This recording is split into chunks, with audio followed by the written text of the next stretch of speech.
Hello दोस्तों, चलिए शुरू करते हैं क्लास 10 चैप्टर 9 एक्सरसाइज 9.1 का क्वेश्चन नंबर 13 और 14 देखते हैं इस वीडियो में क्या है।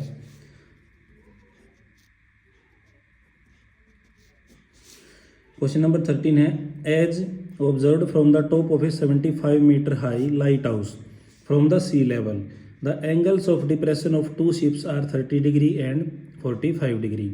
If one ship is exactly behind the other on the same side of lighthouse, find the distance between the two ships। देखिए क्या कहता है भाई, ये तो हो गई हमारा लाइट हाउस, इसकी हाइट दे दी हमें 75 मीटर। दो शिप आ रहे हैं, एक ये मान लीजिए, एक ये मान लीजिए, ठीक है। तो इनके जो ना एंगल ऑफ डिप्रेशन तो भाई ये वाले बनते हैं, ठीक है। ये हो गया 30 डिग्री, ये हो गया 45 डिग्री। तो जो ये एंगल बनेगा ये हो गया हमारा 45 डिग्री और ये वाला एंगल हमारा बनेगा 30 डिग्री, ठीक है। अल्टरनेट इंटीरियर एंगल वाली प्रॉपर्टी से ये दोनों सेम होते हैं, ठीक है। अब इसका नाम रख लेते हैं हम पहले, ए बी सी और डी। दो ट्रायंगल बन गई, ए बी सी और ए बी डी, ठीक है। अब लिख लेते हैं हमें क्या क्या गिवन है, ठीक है। A B is equal to 75 metre, ये क्या है, हाइट ऑफ लाइट हाउस, ठीक है। इसको हम मान लेते हैं x और सी डी को हम मान लेते हैं y। वैसे हमें निकालनी सिर्फ सी डी है। C D is equal to Y metre और B C is equal to x metre, ठीक है। Angle D is equal to 30 degree, angle C is equal to 45 degree, ठीक है। In triangle A B C, A B upon B C is equal to tangent 45 degree. A B हमारा 75, B C की value हमने x मानी थी, is equal to 1045 होता है 1। तो यहाँ से x की वैल्यू आ गई हमारी 75 मीटर, ठीक है भाई।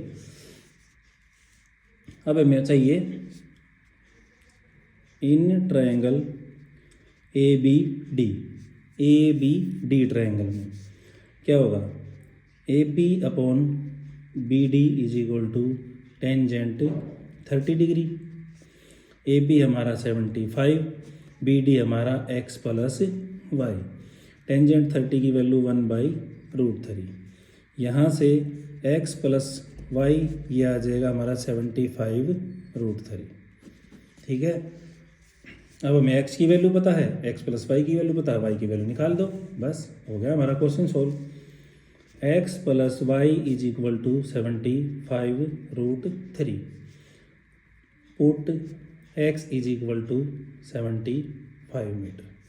पुट करते हैं भाई, 75 plus y is equal to 75√3 और y is equal to 75√3 minus 75। तो y की वैल्यू क्या आ गई, 75 इंटू √3 माइनस 1 मीटर। तो यही निकालना था हमें, क्या आ गया हमारा, the distance between two ships is 75 into √3 minus 1 metre. बस बहुत सिंपल क्वेश्चन था। अब देखते हैं 14th question. A 1.2 meter tall girl spots a balloon moving with the wind in a horizontal line at the height of 88.2 meter from the ground. The angle of elevation of the balloon from the eyes of the girls at any instant is 60 degree. After some time, the angle of elevation reduces to 30 degree. Find the distance traveled by the balloon during the interval. देखिए इसका figure जो है ना आपको book में भी मिल जाएगा। ये कुछ इस तरह से बना हुआ फिगर है।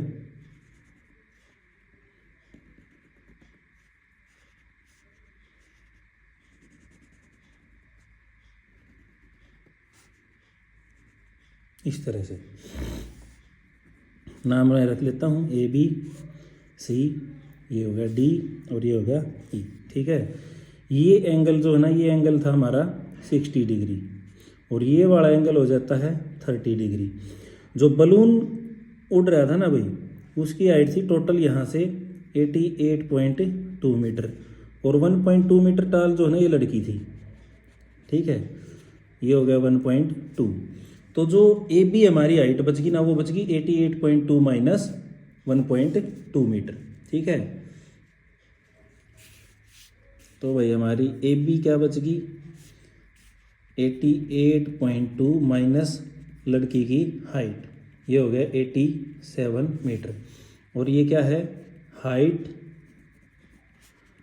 On which balloon is flying.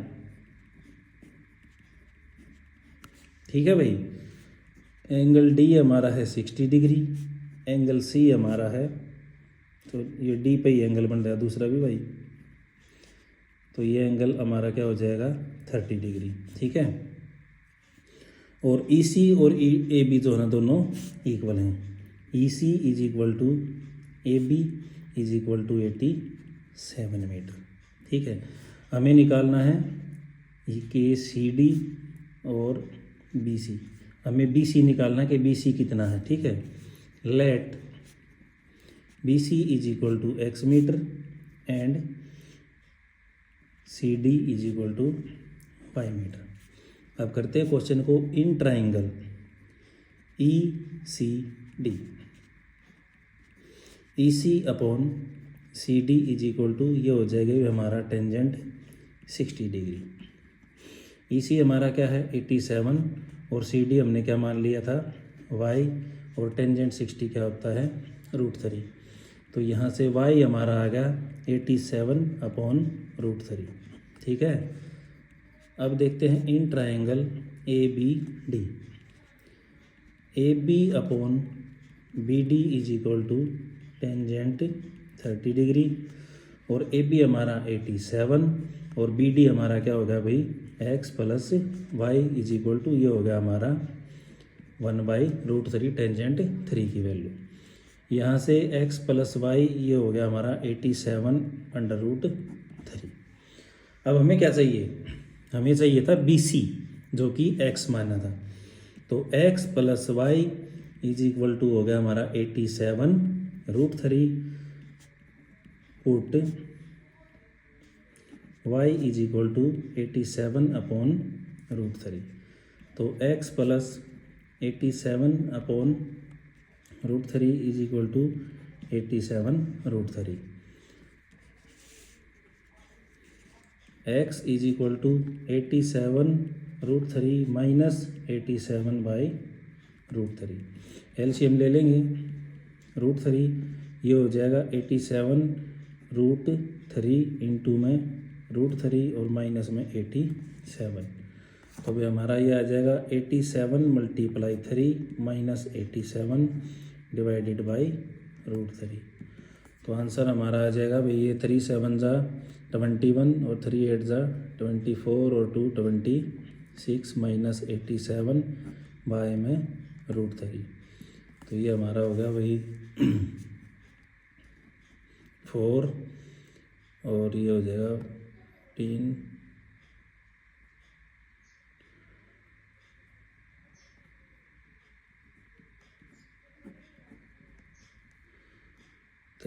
Metre. तो ये हमारी आ गई डिस्टेंस। इससे आगे ये एनसीईआरटी में आपको आंसर थोड़ा सा ऐसा मिलेगा, जैसे ये हो जाएगा 3 से मल्टीप्लाई करेंगे ना इसको 3 5 और ये हो जाएगा 8। ठीक है, तो ये 58 √3 मिलेगा आपको। वो कैसे, जैसे 174 अपॉन में √3, इसको मैं लिख सकता हूँ 58 इंटू √3 इंटू √3 और बाय में हमारा क्या है √3, इससे कैंसिल आउट हो जाएगा। तो हमारा आंसर आएगा 58 √3 मीटर। ठीक है भाई, आपको एनसीईआरटी में कुछ इस तरह के आंसर्स मिलेंगे, लेकिन टेंशन लेने की ज़रूरत नहीं है। आपने यहाँ तक कर दिया, समझो आपका आंसर बिल्कुल परफेक्ट है। और बहुत ही ईजी क्वेश्चंस हैं, बस हमें ये ट्रिग्नोमेट्रिक रेशियोज हैं, इनके एंगल्स की जो है ना हमें वैल्यू पता होना चाहिए। और बस जिसको ट्राइंगल बनानी आ गई समझो उसका तो बेड़ा पार है। तो भैया आपका अपना चैनल है, आपको अगर सॉल्यूशंस अच्छे लग रहे हो, मैं इजी से इजी वे में करवाने की पूरी कोशिश करता हूँ। फिर भी आपका कोई डाउट रहता है तो कमेंट बॉक्स में कमेंट करके बता सकते हैं, मैं उसको क्लियर करने की पूरी कोशिश करूँगा। तो दोस्तों चैनल को लाइक करें, शेयर करें, सब्सक्राइब करें, आपका अपना चैनल है। Thank you.